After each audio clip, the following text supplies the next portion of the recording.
I'm ready to start. Good evening to all of you, and thank you for joining us tonight for our very special CBY Pre-Purim Adult Education Program. As we approach each holiday, we on the Adult Education Committee consider speakers and topics that will illuminate the essence of the particular time of year. The hope is that through exploring deeper and more expansive thoughts and emotions in relation to each holiday, we will extrapolate meaning and connection that will carry over into our observance of the holiday and into our lives beyond. In considering a speaker that would shed light on the Megillah text and inspire us to rethink and reconceptualize the Purim story, we had to look no further than Professor Nechama Price. Nechama Price is the director of Yeshiva University's graduate program for advanced Talmud and Tanakh studies, also known as GPAT. She is a senior lecturer in the Bible and Judaic Studies departments at Stern College, where she has been teaching for almost 2 decades. Nechama holds her master's degrees in Jewish education and Bible from Yeshiva University's Azrieli and Revel, respectively. Nechama recently published her first book, Tribal Blueprints, analyzing the lives and personalities of the 12 tribes. Nechama is a world-renowned speaker that we are privileged to have as a scholar within our own community. The topic for tonight's lecture is an intellectually provocative one that poses an intriguing question. Vashti, the heroine of the Megillah? Please join me in warmly welcoming and learning together with esteemed Professor Nechama Price.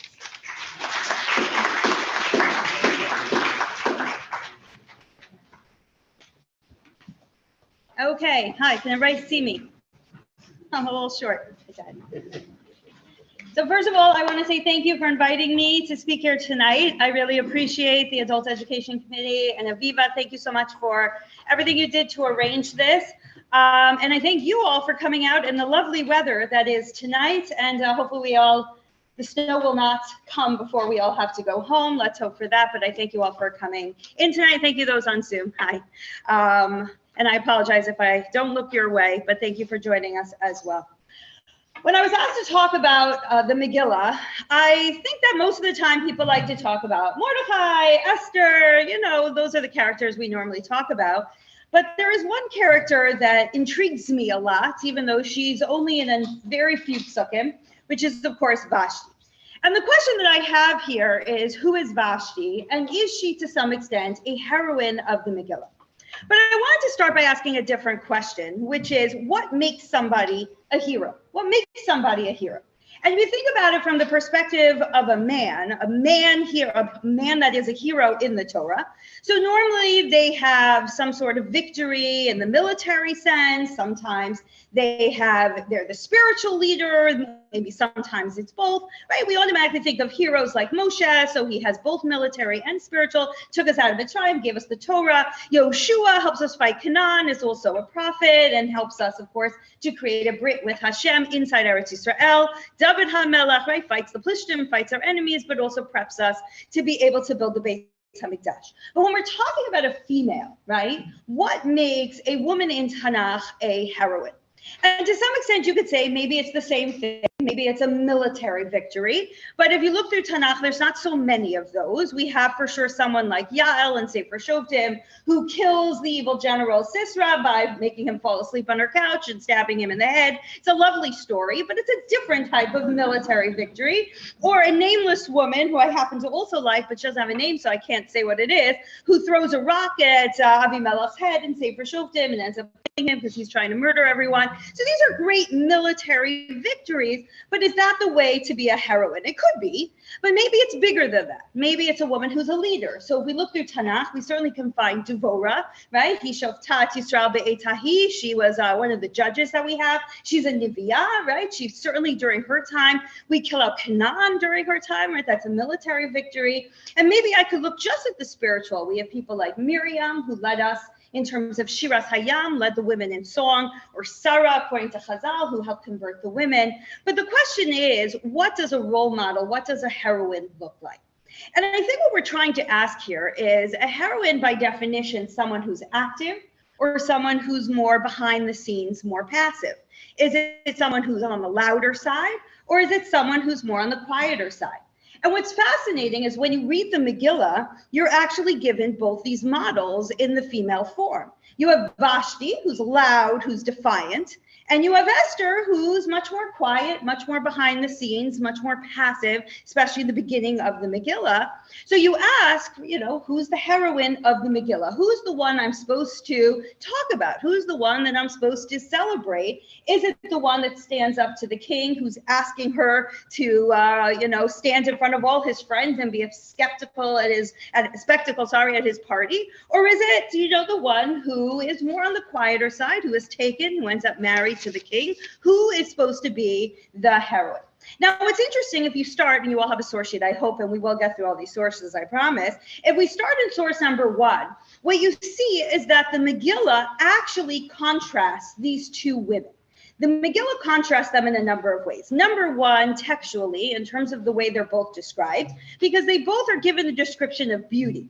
If you look at source number 1, always where I bold underline so that you can follow me very easily, when we're talking about Vashti, the reason why the king wants to show her off, laharot ha'abim basarim, why does he want to show her off to everyone? Why? As yafya, because she's so beautiful. He wants to show off her beauty. Ki tovat marehi, because she's very beautiful. So too, when it comes to Esther, the description she's given, she's also described as very beautiful. So much so is their beauty contrasted with each other that the Gemara Megillah really actually puts one right next to the other. When the Gemara Megillah is listing, for whatever reason, it's deciding to list Arba Nashim Yafafiyot Hayu Ba'olam. There were 4 really beautiful women in the world. Who are they? Sarah, Rachav, Abigail, and Esther. The Gemara then says, by the way, there is this opinion, Lamanda Amar Esther Yakro Karataita, that she was more of a green complexion. She wasn't so beautiful. Says the Gemara, Mafik Esther Malid Vashti. We take out Esther, we put in Vashti. So if Esther isn't part of the top 4 beauties, then Vashti's part of the top 4 beauties, showing again that their beauty is contrasted within the Psukim and even within the Gemara. But of course, the other similarity between the two of them is that they're both summoned to the king. They're both taken to the king. But that's really where their comparison ends, because their reaction is completely different. If you look at source number 2, we all know Vashti's reaction. Vatima ein hamalka Vashti. She refuses. She puts up a fit. I will not go. I will not listen to what Ahasuerus is telling me to do. But one of the most entertaining parts of the story, if you continue looking where I bolded, Memuchan, the officer of the king, influences him that this is a huge deal. She's not just sitting against you, but rather against the entire kingdom. And he goes on to describe, if you look at Pasuk Yud Zayin, all of a sudden everyone's going to hear about Vashti, and they're all going to say, just like Vashti, we're going to rebel against our husband. I mean, some describe almost that she is causing a national catastrophe, that she is the head of the women's rights movement of Persia, and here all of a sudden all the women are going to turn against their husbands because of what Vashti did. And if I think about it for a minute, that sounds pretty cool. That sounds like a heroine to me. She sounds pretty amazing. Why do we always look at her as the villain of the story? Especially when I contrast it to the woman that we believe is the heroine of the story, and that's of course Esther. Esther, when she's summoned to the king, source number 3, has the opposite reaction, which is Vatila Kach Esther Abeit HaMelech. Obviously, she didn't have a choice in the matter. She's taken to the king, but she doesn't seem to put up any sort of fight or any sort of rebellion at all, as it's repeated one more time. Vatila Kach Esther El HaMelech Achashverosh. After she's taken to the holding house, she's then taken again to the king himself. And you would say, okay, what could Esther have done? Well, there's a lot of things it seems that maybe she could have done. The first thing is she could have identified herself and made it that they realize that she's not good enough for the king. Oh, you're Jewish. Oh, whoever it is that you are, that's not somebody that the king would want to be with. But as we all know, source number 4, she stays quiet to her background, to who she is, and it repeats for us the second time in Esther Magadeh Moladeta Vetama. She does not say where she's from or her nation at all. Not only that, maybe you could say, okay, so don't tell your identity proximity, but at least like misbehave a little bit, like show that you're annoying, show that the king's not really going to like you. But what do we know about Esther? Source number 5. She's kind to everybody. She's kind to even the officers that are taking care of her. The psukim then go on in Pasuk Tet-Vav, the next one that I gave you here, when they're like, what do you need? Lo biksha davar. I mean, come on, she should have been there and been the highest maintenance woman of them all, right? I need everything. I need 5 shades of lipstick, right? She should start screaming and throwing things. No, lo biksha davar. She doesn't ask for anything. So much so, everybody liked Esther. Everyone liked Esther, and of course that doesn't then surprise us. The next pasuk I gave you a few pasukim later, why does he love her more than all the other women? Because she was kind to him. She was nice to him, much more than all the other women. So here's Esther, who to some extent reacts completely the opposite of Vashti. Instead of throwing fits, instead of, reacting in a way to cause her to make some sort of trouble so that maybe she won't be taken to the king, maybe she won't be chosen by the king, she does the exact opposite. She's sweet, she's kind, she's nice to everyone. And the result, of course, is the opposite of Vashti. So I ask, who's the heroine? Who's the role model that I'm supposed to see within the story? The one that dies because she refuses to be the spectacle, or the one who's sweet and kind and ends up marrying the king? Now, if I look at this through the eyes of Chazal, which of course is very significant, Chazal has no doubt here of the answer to my question. Source number 6, the Gemara Megillah tells us, Vashti Harsha'a. Vashti is the Russia. She's the evil one. And by the way, Bat Bino Shad Nebuchadnezzar Russia. She is a descendant of Nebuchadnezzar, who's Nebuchadnezzar, right? The king that destroyed the Beit HaMikdash, the king from Babel. And by the way, Esther Asadekes, she's the righteous one, right? Vashti's the bad, Esther's the good. And what do we know about Esther? Obviously related to Mordechai, who the Gemara later tells us is part of the Anshe Knesset Hagadola, but we also know a descendant of Shaul HaMelech, right? So we have Nebuchadnezzar's descendant piled up here again compared to Shaul's descendant. One is good, one is bad. That is the view that we have in Chazal. But you have to ask, where is this coming from? Why does Chazal see Vashti as evil? But I'll ask another question on Chazal that the Gemara is going to answer for us. If she's so evil, then why does she say no to coming in front of Achashverosh, right? If she's so evil, she's so terrible, why wouldn't she be so excited to go in front of a crowd and say, look at me, I'm gorgeous, right? Why would she say no? So in order to answer this question, Chazal actually answers that question first. So if you look at the Gemara with me in source number 7, the Gemara asks my question. And the Gemara actually makes an assumption that you may not have had by looking at the Megillah itself. From the Megillah, it sounded that when Vashti was told to come, Vashti said, absolutely not. I'm against this idea. This is not something I want. This is terrible. And she refuses to come, right? That's the pshat of the text. Comes the Gemara and says that's not actually what happened. Gam Vashti hamalka asta mishte nashim beit hamalchut. So the Gemara points out to us that if you look at the psukim, right, the pasuk tells us that Vashti made a party too. She was like, okay, you have a party, I have a party, no problem, right? Again, she's the head of our feminist movement of Persia, so she had her own party, but she did it in the palace. She did it in Achashverosh's palace. So the Gemara wants to know, Beit HaNashim Baile, why didn't she do it in like her own place? Why didn't she do it in the woman's house? Like, why is she in such close proximity to his party? So the Gemara concludes, Amar Rabba, Shnehem l'davar ve'rav nitkavnu, because she was in on the plan. She wanted to be invited to Achashverosh's party. She wanted to go to Achashverosh's party. She was in on the plan. She, of course, wanted to show herself off. Don't think that she didn't. So the Gemara now in the next Amud asks our question. We get to the next part of the story. Vashti says no. So why? Why does she say no? And the Gemara says, she was not being modest. She's the opposite of sneas, everything the opposite. Damar, don't you know, we just said on the page before of the Gemara, we said they both have the same intention for her to come to the party. So my time, so why doesn't she come? Amar Rav Yossi, such a crazy answer by Hanina. In that moment, she had saras. All of a sudden, saras went all over her body, leprosy. We have another brayta that says, Gavriel showed up, the Malach showed up and gave her a tail.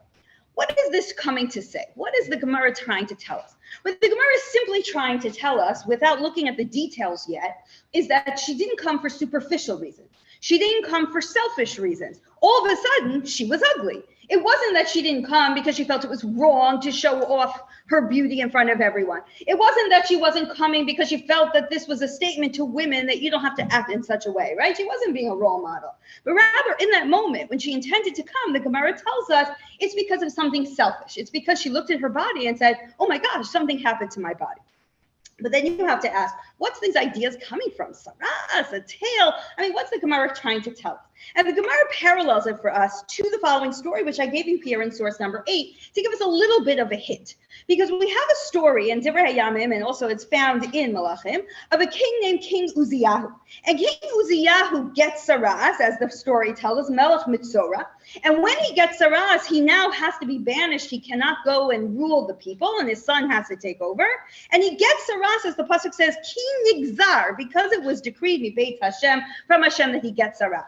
And that exact language, I gave it to you right below, is used by Vashti, Vet Asher Nigzar Aleha. Nigzar, we have a comparison of language, and therefore comes the Gemara to say, just like Uziyahu got Saras and therefore had to kind of be banished to some extent, so too Vashti, which again the pasuk never tells us she dies, right, or she could be just banished or kicked out of the home, she has the same fate. Well, why are we putting these two things together? What is that coming to teach me? I get Nigzar, but it's got to be more than that.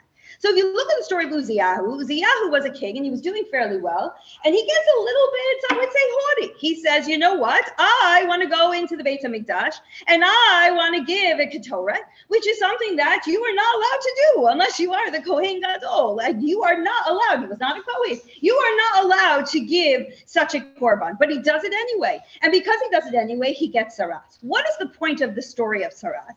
Saras is saying, I think I'm higher than I am. I think I have the authority to do something that makes me higher than the person next to me. I think I have the authority to give it to Ketoret. If you think of the Miriam story, Miriam got Saras, we all know, because she says about Moshe, right? Doesn't God also speak to me and Aaron? Why is Moshe think he's greater than us? It's the same story. It's when all of a sudden you think of yourself higher than somebody else, that you're not deserving to be higher than that person. So too, when we speak Lashon Hara, we have this idea of Saras. Why do you speak Lashon Hara about someone? Because you think you're higher than them. You think you have the ability to speak about them because you think you're greater than them.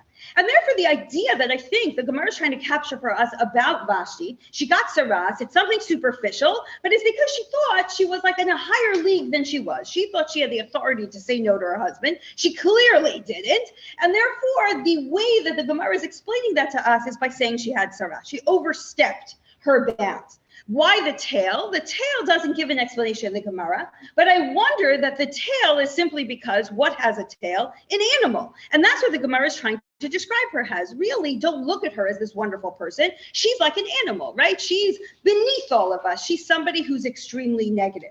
And therefore, the Gemara is trying to simply tell us, don't look at her as a role model. She's someone who deserves Sarah. She's someone who has a tail. I just gave you quickly in source number 9, an idea that comes in the Midrash of a more kind of, I would say, naturalistic way to come up with the same picture, which is this picture of all of a sudden her body betrayed her, and now she can't go out because she can't expose herself in the way that she would want to. Comes the Oser Midrashim, and I don't know if it's saying she's bloated because of it, or again, based on the idea that maybe she had to come out somewhat undressed, right? Says the Gemara, says the Oser Midrashim, maybe she became a nida at that moment in time, she got her period or something like that. But the point here is something happened to her. Something happened to her to make her unable to go out. It has nothing to do with anything ideal at all. But the Gemara takes it one more step. It's not just now she's being selfish and she's saying no, but when she says no, it shows you her true personality. From the Psukim, I don't know her true personality. She just says, no, I don't want to go out. But from the Gemara, they give her a nasty personality. Look at source number 10 with me. The Pasuk tells us in source number 10 that when she says she doesn't want to come, the king gets very, very angry. The chamato barabo, and the anger boiled within him. Comes the Gemara to ask the question, why the double language? He's angry, the anger boiled in him. Like, why the double language? To tell me that she did two things. Not only did she say, no, I'm not coming, she also said something. She sent a message back to Achashverosh. If you look at Rashi on that pasuk, sheshachab lo divrei gnai. She insulted him. She sends back words of insult. So just to give an example, I gave you 2, and 11 and 12 are 2 different examples of things that possibly she said to Achashverosh, and you'll see a theme there. In source number 11, the Gemara Megillah tells us as follows. Why did his anger burn so much? Why is he so angry? Amar Rava says, Shalchale. She sent him a message. Here's the message. I don't get why it's so insulting, but I could understand that it is insulting, okay? Bar ahur yare de Abba, you, the stable boy of my father. So she's demeaning him. She's comparing him to her wonderful yichus, right? Again, she comes from Nebuchadnezzar, right? Oh, I have such good yichus. You're the stable boy. Wow, that seems to be quite insulting to say to a king. But then she insults him in terms of his drinking habits. That seems to be a big insult. My father could drink what like 1,000 people could drink, and he never got drunk. Who got this guy? And by the way, by using the language this guy, it sounds like she's saying this out loud, right? Because she's not sending a private message to him. She's embarrassing him. Who got this guy that you're all partying with? Don't you know? Ishtate b'chamre. He becomes drunk with wine. And this all of a sudden got him so mad. Somehow that's such an insult to say that a guy gets drunk really quickly with wine. I don't know why that's an insult, but that was such an insult to him. He got so mad.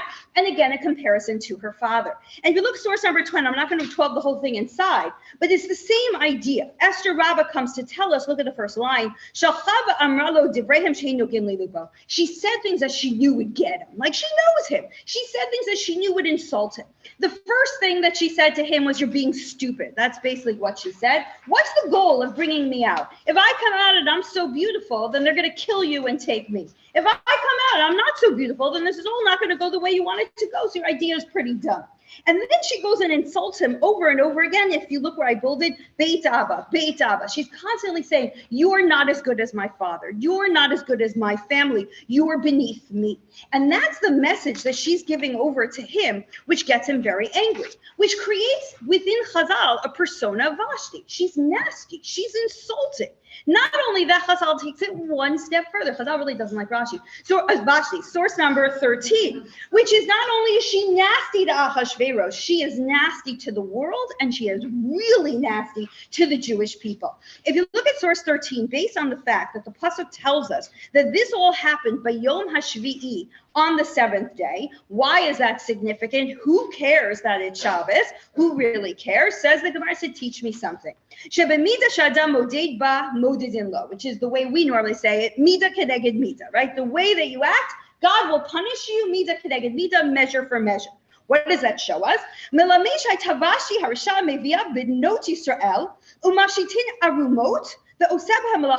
Wow. Vashti used to take Jewish women, strip them naked, and make them do malacha on Shabbos, make them violate Shabbos. And that's why it says, by the way, says the pasuk,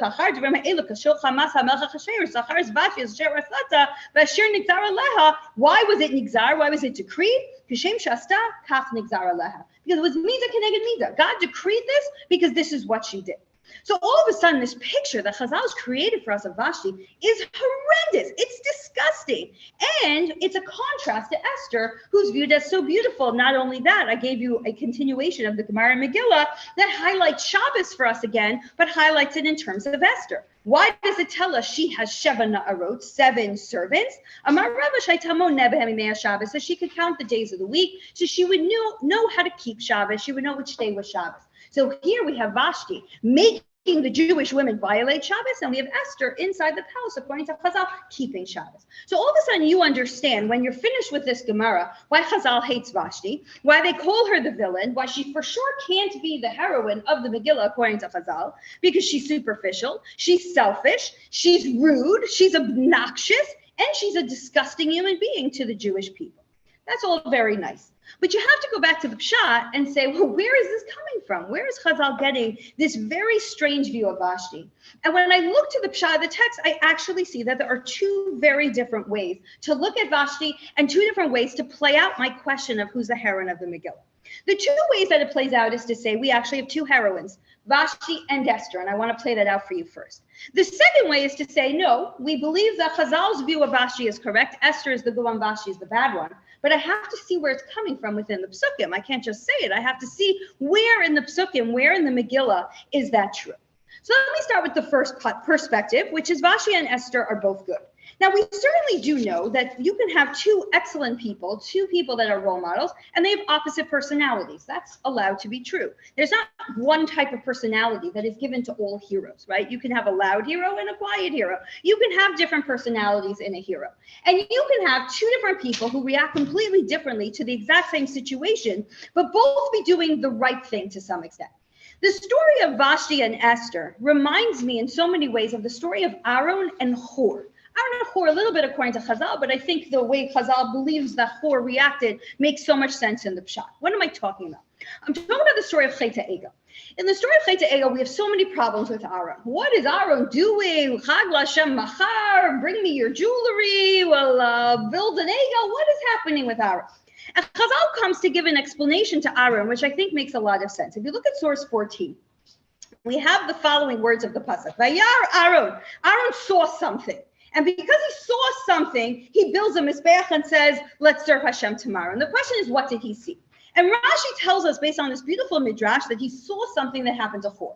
Who's Hur? Hur, as we know, is, according to Chazal, the son of Miriam, but according to the Pshat text, he's the son of Kalev, and he's also the grandfather of Betzalel, who builds the Mishkan that we just discussed in this past week's Parsha, right? But Hur is somebody that when Moshe goes up on Har Sinai, he says to the Jewish people, I leave in charge Aaron and Hur, someone pretty important.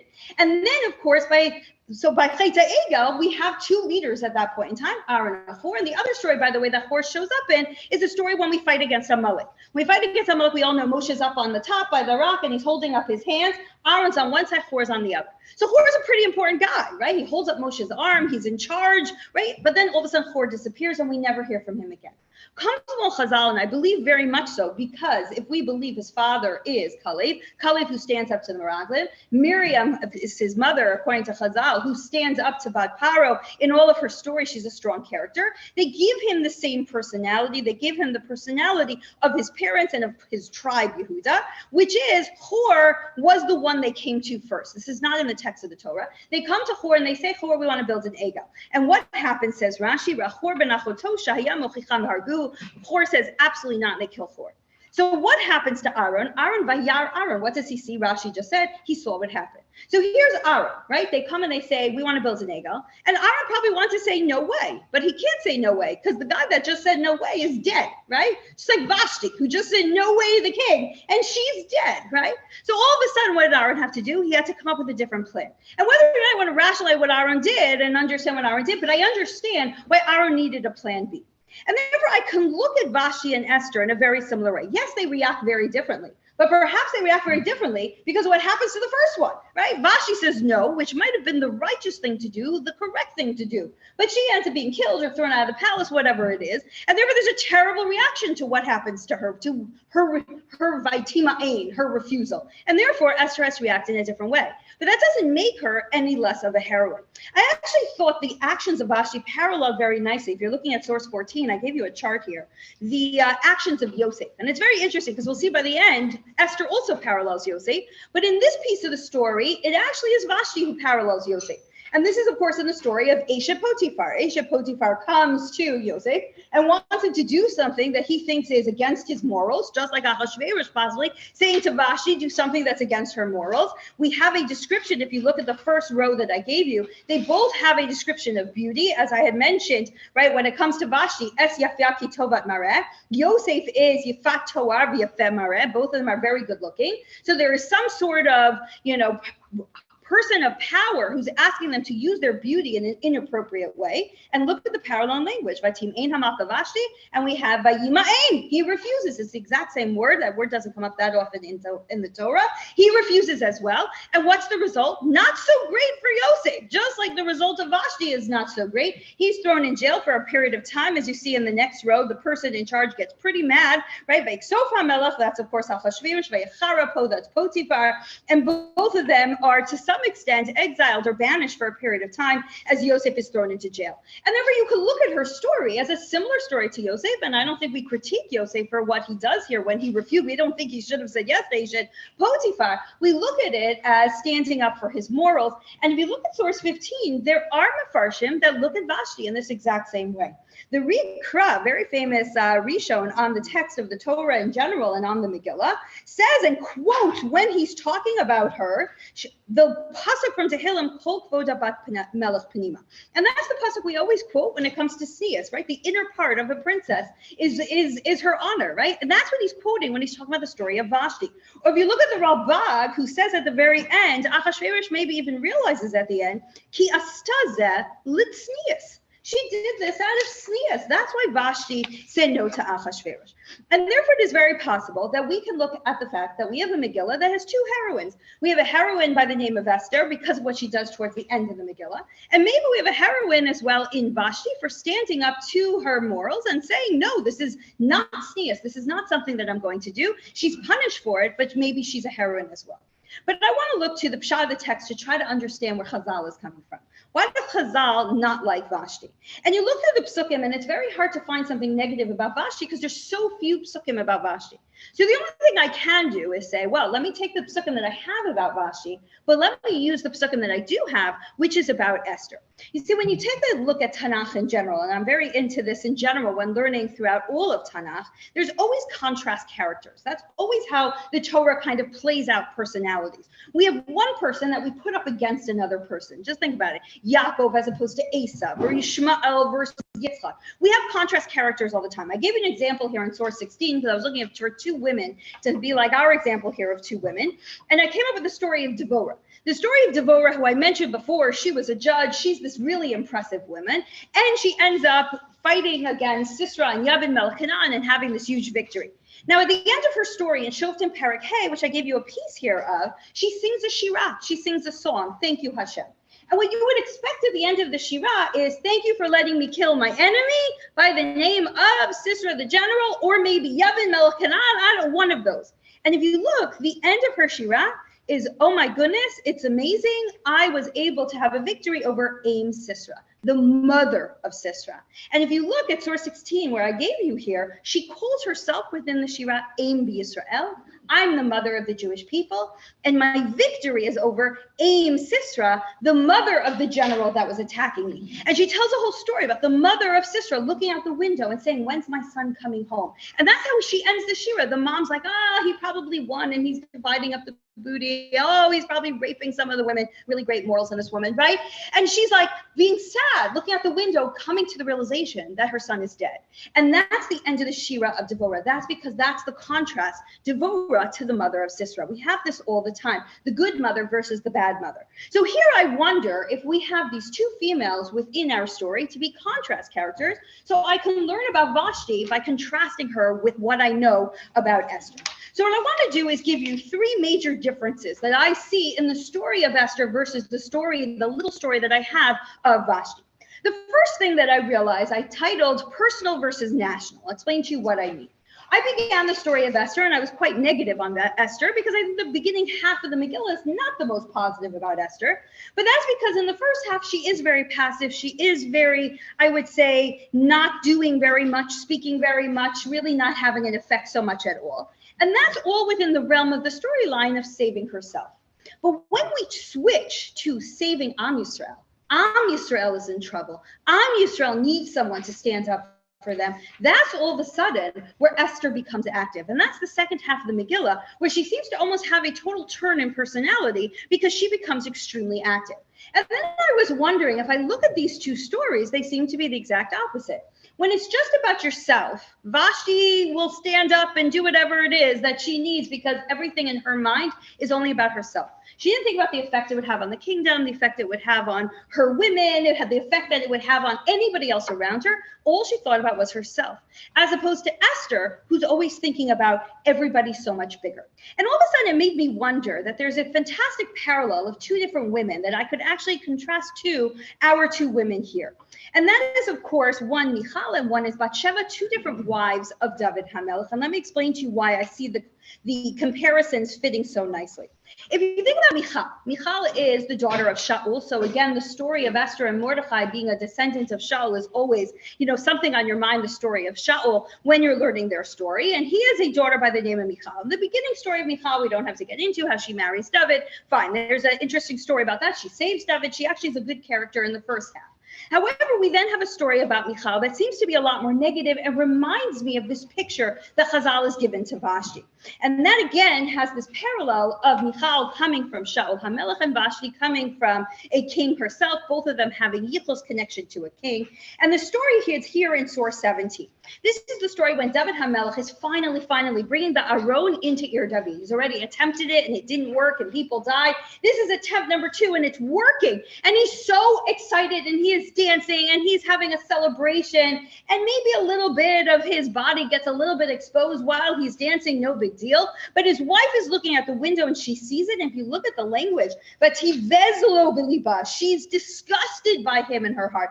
And that language reminds us, by the way, the only other time, right? It's a language used by Esav. It is a negative language. She looks at her husband and she's just disgusted. What's with the honor, David? You're the king. How could you act in such a way? And she runs out to him in Pasuk Chaf and she screams at him in public. What type of honor do we have today, the king of Israel, that you expose yourself in front of everyone? She yells at him in a very, very public way, reminding us of the exact storyline that Chazal was giving to Vashti. Here's this woman who's screaming at her husband, publicly humiliating him in a way that's completely inappropriate, is the way that Chazal is giving us the picture of Vashti. And David's response back to Michal is, I'm right and you're wrong. That's why God picked me and not your father, referencing the father, which again, as we saw in the Gemara numerous times when it comes to Vashti, saying, your father was rejected as king, but I've been accepted. And the end of the story is Michal has no children. And it's a similar result of Vashti, who at the end is banished or killed. So obviously, therefore, there's no children in her future either. But we have this picture of a wife coming out to scream and humiliate her husband. Obviously, Achashverosh is not doing something righteous, like bringing an Aron into Ir David, but a similar storyline in terms of these two women. The other extreme, which is so interesting, is a different wife of David that reminds me so much of Esther in so many ways. And that's, of course, the story of Bathsheba. Bathsheba, we all know the original story of Bathsheba, which I obviously parallel to Esther in the chart that you have in source 18, which is both Vatila Kach or Vikacha are taken against their will. Bathsheba is taken by David, right? And Esther is taken, of course, by Achashverosh. They're both described in the text as extremely beautiful. Bathsheba is also Tovat Mareh Ma'od. Bathsheba is married woman. She's married to Uriah, and that's why I stuck in there that according to Chazal, maybe Esther is married to Mordechai, which is a sheer unto itself. Why Chazal would make such a very, very strange claim, and that's a sheer for another time. But as we continue the story, Bathsheba, of course, at the end of her story, her husband is murdered by David or is put on the front line and ends up being murdered because he's Morid B'Malchus, because he doesn't listen to David. And of course, we have a Morid B'Malchus story, a big ton in Tarish when it comes to Esther. But we have kind of like the part 1 of the Esther Bathsheba story. The passive woman who's taken, the woman who kind of doesn't complain, doesn't do anything, right? It's kind of a very similar storyline. And then we have the part B of these two women. And in the part B of Bathsheba, this takes us to Malachim Aleph. It's a very different story. And this is a story where she wants to make sure that her son Shlomo is chosen to be the king. David is very old. David is kind of weak at this point in time. And David's not doing anything about anointing the next king. And Adoniyahu gets up to anoint himself as king. And Adoniyahu is not a very good person. So that would have been very bad. And therefore, Bathsheba comes to say to David, and if you look now back at my chart, they're coming both just like Esther to ask a favor from the king. And the language is the same. David says to Bathsheba, Malach, just like Achashverosh numerous times says to Esther, Malach. And both of them are trying to stop a plan of a very evil person, Adoniyahu and Haman. And both of them are able to convince the king within this interesting kind of seduction of coming into their private room. David is in his private room in bed at the same time with Avishag, the woman who keeps him warm. It's a similar situation. Esther coming into the private chamber of Achashverosh to convince him that they need to have another discussion in order to be able to save the Jewish people. And Bathsheba is able to convince David to publicly anoint Shlomo as king. It's a similar kind of storyline. The woman who is kind of very agreeable and a little bit more passive in the beginning to gain the trust of the king, so that when she has a request for the king later, that's a big deal. The king listens because the king has her, believes in her and she has his respect. But there's differences between these two stories, which I think highlights Esther in a very beautiful way. If you look at my differences chart, which is source 19, the differences between the two are also very apparent. Bathsheba is only asking, can you pick my son as king, which is not a huge request. It's a big deal for the Jewish people. But David saying no is not really the end of the world. Esther is asking to save the lives of the Jewish people, and the Jewish people kill their enemies. The request is so much bigger. Not only that, Bathsheba is asking her own husband, David HaMelech, to fulfill a promise that he had said. She says to him, you said Shlomo's supposed to be king, as opposed to Esther, who is asking this non-Jewish king to do something that he has never promised to do, which is save the Jewish people. Obviously, Bathsheba is asking her husband, a Jewish king. Esther is talking to a non-Jewish king. Bathsheba's life is not in danger. Esther's life is, of course, in danger. So with this comparison, which I think is a great parallel, we see how incredible Esther is. Bathsheba, that's an amazing story. But the Esther story is somebody who puts their life in danger to save the Jewish people. It's even more amazing. So with this parallel, I see this difference between the woman who's out there for her own kavod, the woman who kind of screams and yells when there's a lack of kavod that is given, versus, and that's the Vashti side, versus the woman who stands up for the bigger needs, for the needs of the Am, and that would, of course, be Esther. So possibly one difference I could see looking out only for yourself versus looking out for the bigger picture, people of Am Yisrael. The second difference that I see in Esther versus Vashti, I would say, in the story of Esther, there's a lot of teamwork. Esther the entire time is constantly listening to somebody else, listening to someone else's advice. Something that you wonder about Vashti and her rash reaction to Ahasuerus is, did she stop and say to like her advisors, how do I react to Ahasuerus? What is the right thing to say? What is the right thing to do in this moment? Vashti seems to act on her own. Everything is just her, not caring again about asking other people around her what she should do, what is the smartest path. It's very, again, selfish, but also only about her. Esther is really about teamwork. And if you look at the sources that I gave you here in source number 20, we see that from the very beginning. She listens to Mordechai, ki Mordechai siva la asher lo tagid. She doesn't say her identity. And it says it again because Mordechai told her not to. Kasher tziva alecha, Mordechai, just like Mordechai told her. And then the pasuk even tells again, as Mamar Mordechai Esther osak kasher haytab amna. When she's living in the palace, she finally has freedom from Mordechai. She can say, I don't have to listen to him anymore. No. When she's in the palace, she still listens to everything Mordechai told her to do.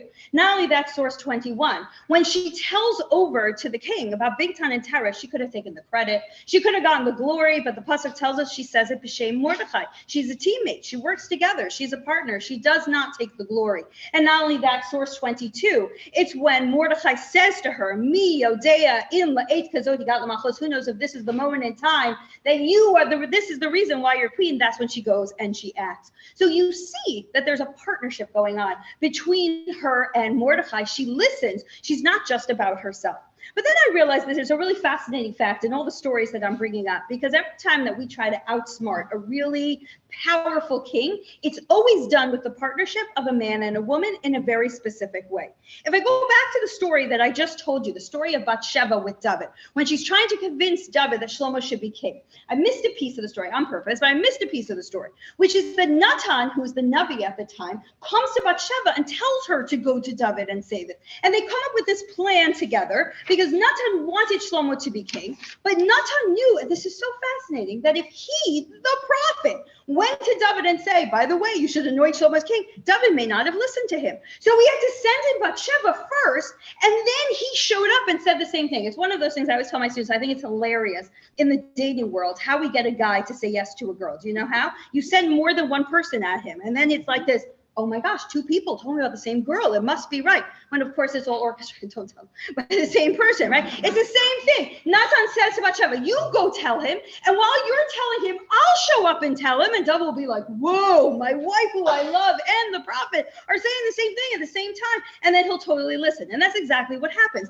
But it's a partnership between a man and a woman, led by the woman, mind you, that creates this change within the king. But if I think about that, the differences again become very clear between that story and Esther's story. If you look at source 23 with me, the chart that I gave you, because in the Bathsheba story, it kind of brings Bathsheba down a little bit, because Natan actually tells her within the psukim every detail of the plan and every word she's supposed to say. If you look at the Megillah, Mordechai just says to Esther, this is the reason you became queen. He doesn't tell her what to do. She's got to come up with the whole plan by herself. He kind of leaves her hanging there. Not only that, second difference, Natan shows up, as I just said. She's in the bedroom from talking to David, and as she's there, Natan barges in. Esther's completely on her own. The danger is completely on her. And again, of course, there's no danger when it comes to the story about Sheva. David is righteous. David is her husband. Esther has all the danger. But then I thought of another story that fits the exact same pattern, which really shows the exact same idea. I wish the woman had a name, but she doesn't. We have a lot of nameless women. So we call her the woman from Tekoa. There's a woman from Tekoa, also David. Everything's always a David story. The woman from Tekoa comes to David, okay? And the woman says to David the following story. I have 2 sons, and one of my sons killed the other son. And now all my relatives want to kill my one remaining son. But if they do, right, because he's a murderer, right? But if they do, I'll have no sons. So it's terrible, David, can you help me? And David says, of course I'll help you. I'll protect your son. Now, the background of the story is this woman does not have 2 sons, and her son did not kill her other son. This is just a total lie. But David has a son that killed his son, because what has happened recently to David is that his oldest son, Amnon, rapes his half-sister, Tamar, and Avshalom, who's the full blood brother of Tamar, gets really mad. So he kills Amnon. And David gets really mad because Avshalom kills his eldest son, Amnon. So he kicks Avshalom out of the kingdom. Probably was a good thing to do because at the end, Avshalom ends up rebelling against David. But in this moment, David is very depressed. He's got one dead son, another son that's exiled. And his general, Yoav, thinks that what's best for David is to allow Avshalom back into the kingdom. But Yoav knows that if he goes to David and tells him that, he's going to ignore Yoav. So what does Yoav do? He picks a wise woman to convince David, because this is the better way to convince David. So if you're looking at these 2 stories, very similar to the Esther story, a man telling a woman to go convince a king to go do something. Look at source 24 for our similarities, right?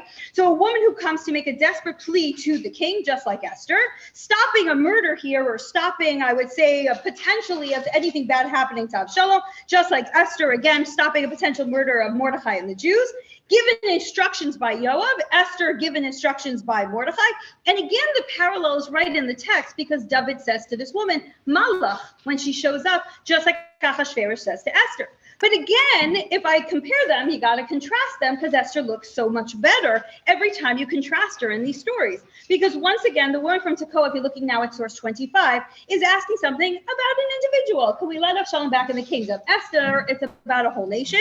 And again, here, she's following this woman from Tekoa, the orders of Yoav. And I gave you the pasuk in the chart. He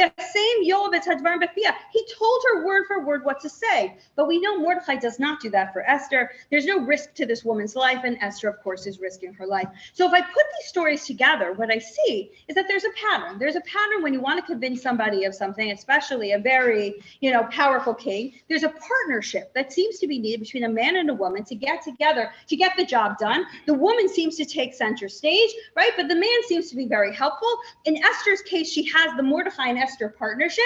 Esther does more of the work than in the other partnerships, but this partnership is there within the story, so much so that I gave you a pasuk here at the end of source 25. By the end, it's Mordechai who's doing everything Esther tells him to do. Esther, no longer she listening to him, he is now listening to her.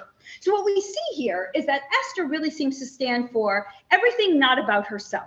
She seems to be about partnership, partnering with Mordechai, listening to his ideas, being a partner, as opposed to Vashti, does everything on her own. And Esther, of course, stands for saving the Jewish people and not being just about her. It's being about something that's bigger than her, a greater thing. It's a national, victory that she wants to have, as opposed to Vashti, where everything is just about her. And possibly this is where Chazal is getting this picture from, Vashti, who's much more on the selfish side and the superficial side, as opposed to Esther. But there's one more step, because if I compare Esther to Vashti, the most obvious difference between them is that at the end of the story, Vashti is out of the picture, dead or just not the queen, and Esther, of course, is the queen. And you have to try to figure out, how did she become the queen? How did she step into the shoes of Vashti? How did she get there?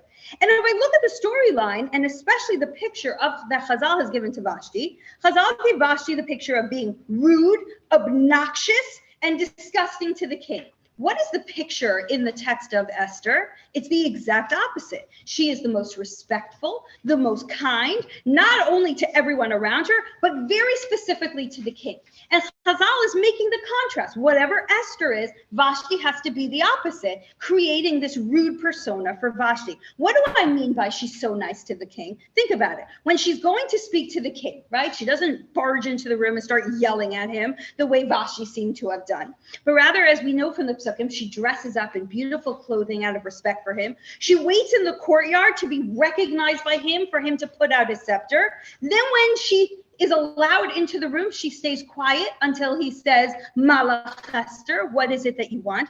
And then source 26, the language she uses, the only thing you could think of is so much respect. I mean, you kind of wish our kids would talk like this, right? If I find favor in the eyes of the king, if it's good for the king, to please give in to my request. Could you please do what I'm asking? How beautiful, how respectful, how wonderful. He then says, you want half my kingdom? And I think that's a test, but who knows what he's really saying. And she's like, no, of course not, just come to my party, right? What is Esther?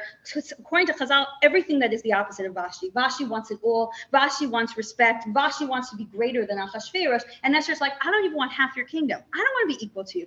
It's okay. I just want something very small, and I'm going to treat you with total respect.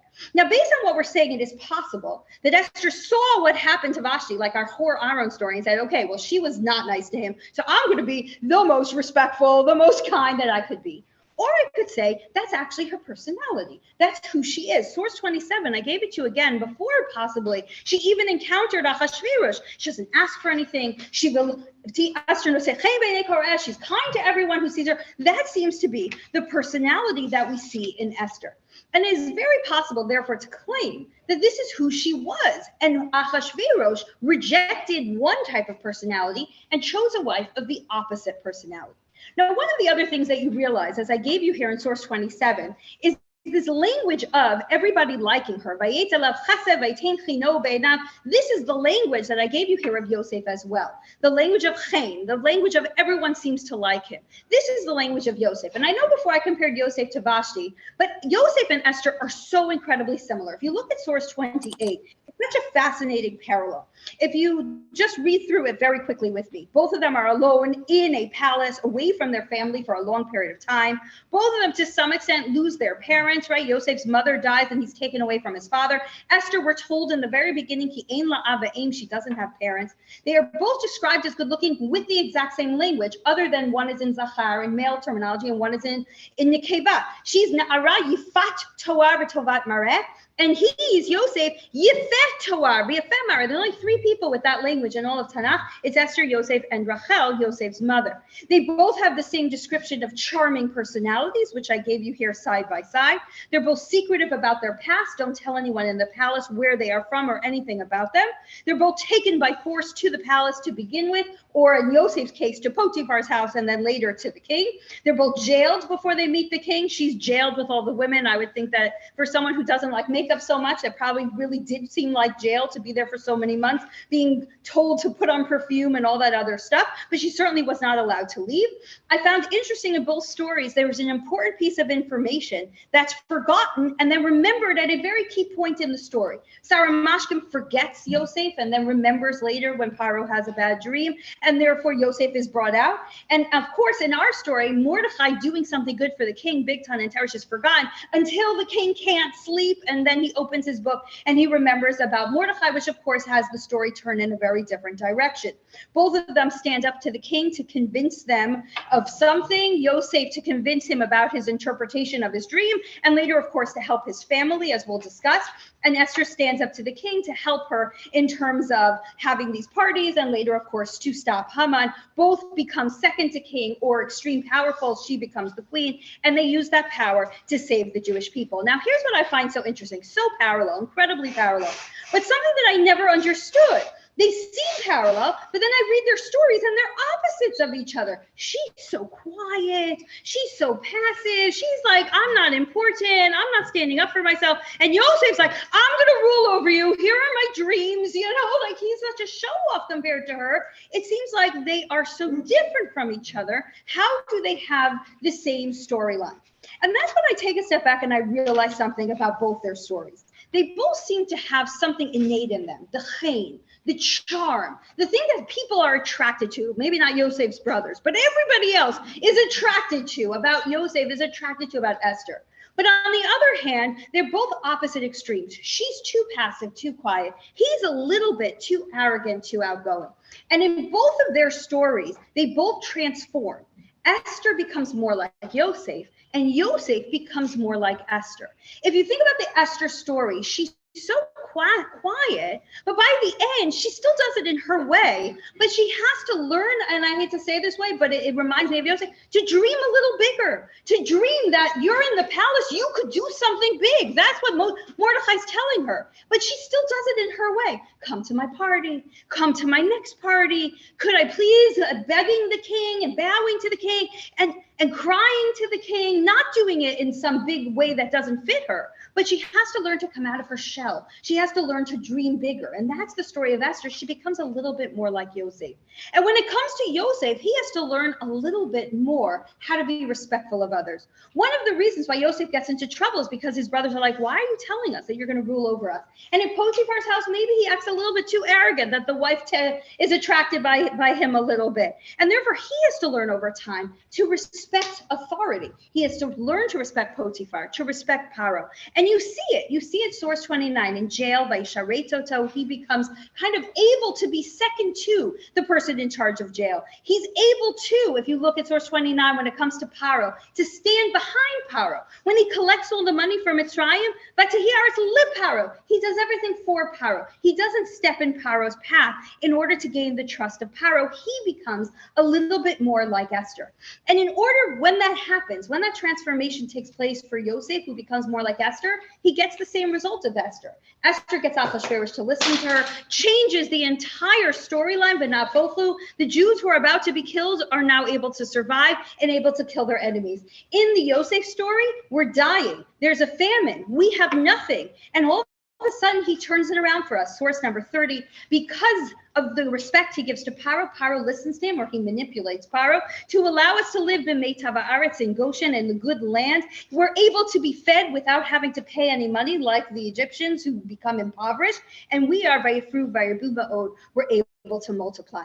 Now, another thing these two have in common, I think it's part of this picture, source 31, they both over and over again talk about God. There's like this understanding that the way we're going to be victorious is through God. Yosef says it over, God will tell me the interpretation. Without God, I can't do anything.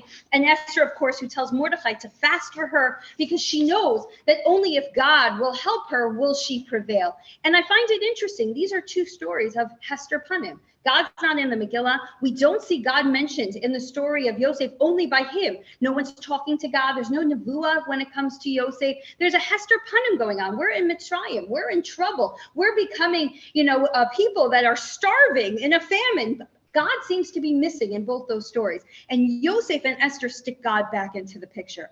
And therefore, when I finish this discussion and I come back to my question of who's the heroine of the Megillah, I understand now that there's two very different perspectives. Through the eyes of Chazal, it's only Esther. And it can only be Esther because Vashti stands for everything negative. She's selfish, according to Chazal. She only cares about herself, as opposed to Esther, who cares about all. Vashti's egotistical, right? She doesn't need anybody's advice. She never has a partner. And Vashti is aggressive and obnoxious, unlike Esther, who, of course, respectful and intelligent and wonderful and is able to save the Jewish people. And that's really the way Chazal looks at Vashti, by contrasting them with her within the text to Esther.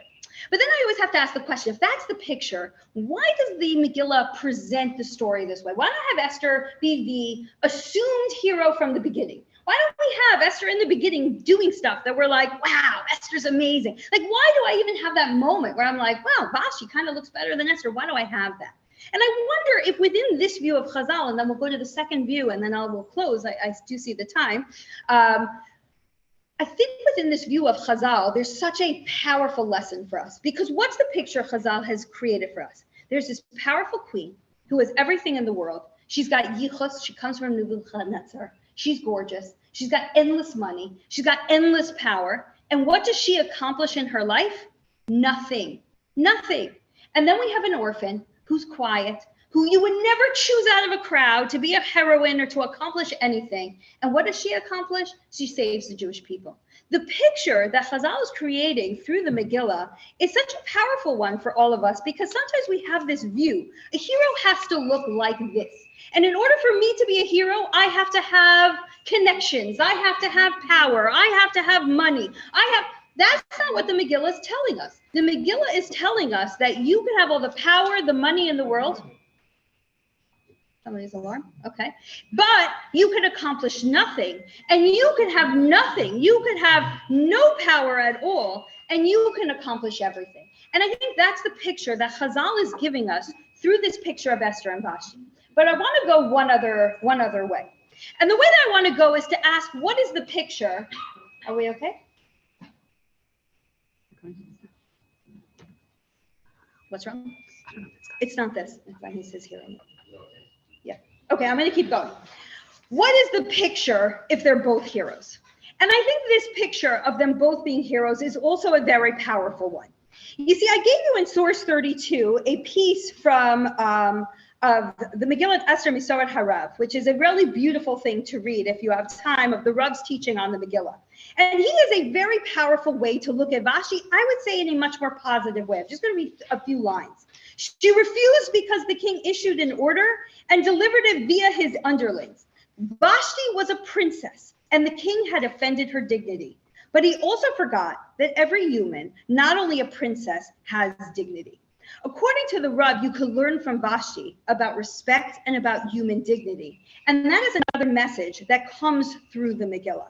And I think, therefore, what is very possible is that the Megillah might be giving us two heroines. And if you say, they need a contrast character, no problem. Zeresh, Haman's wife, she could be the contrast character. She's the terrible wife who gives really bad advice to her husband, as opposed to these two wives of Achashverosh who end up being the hero. But if Vashti is also a hero, what can I learn from Vashti? And I think that one of the messages that can come out is that certainly heroes, as I mentioned before, can come in all shapes and forms, can have all different types of personalities. There's not one model to a heroine. But I think there's a more powerful one.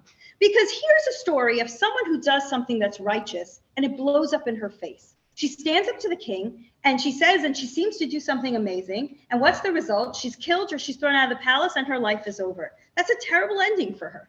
And I think very often when we stand up to be heroes, to stand up for a cause, when we stand up to do something, we want that the result is always exactly what we want. But sometimes we put in so much effort and it blows up in our faces. Whatever it is that we're working on, it doesn't come out the way that we want to. It doesn't always have the effect that we want. And it's very, very frustrating.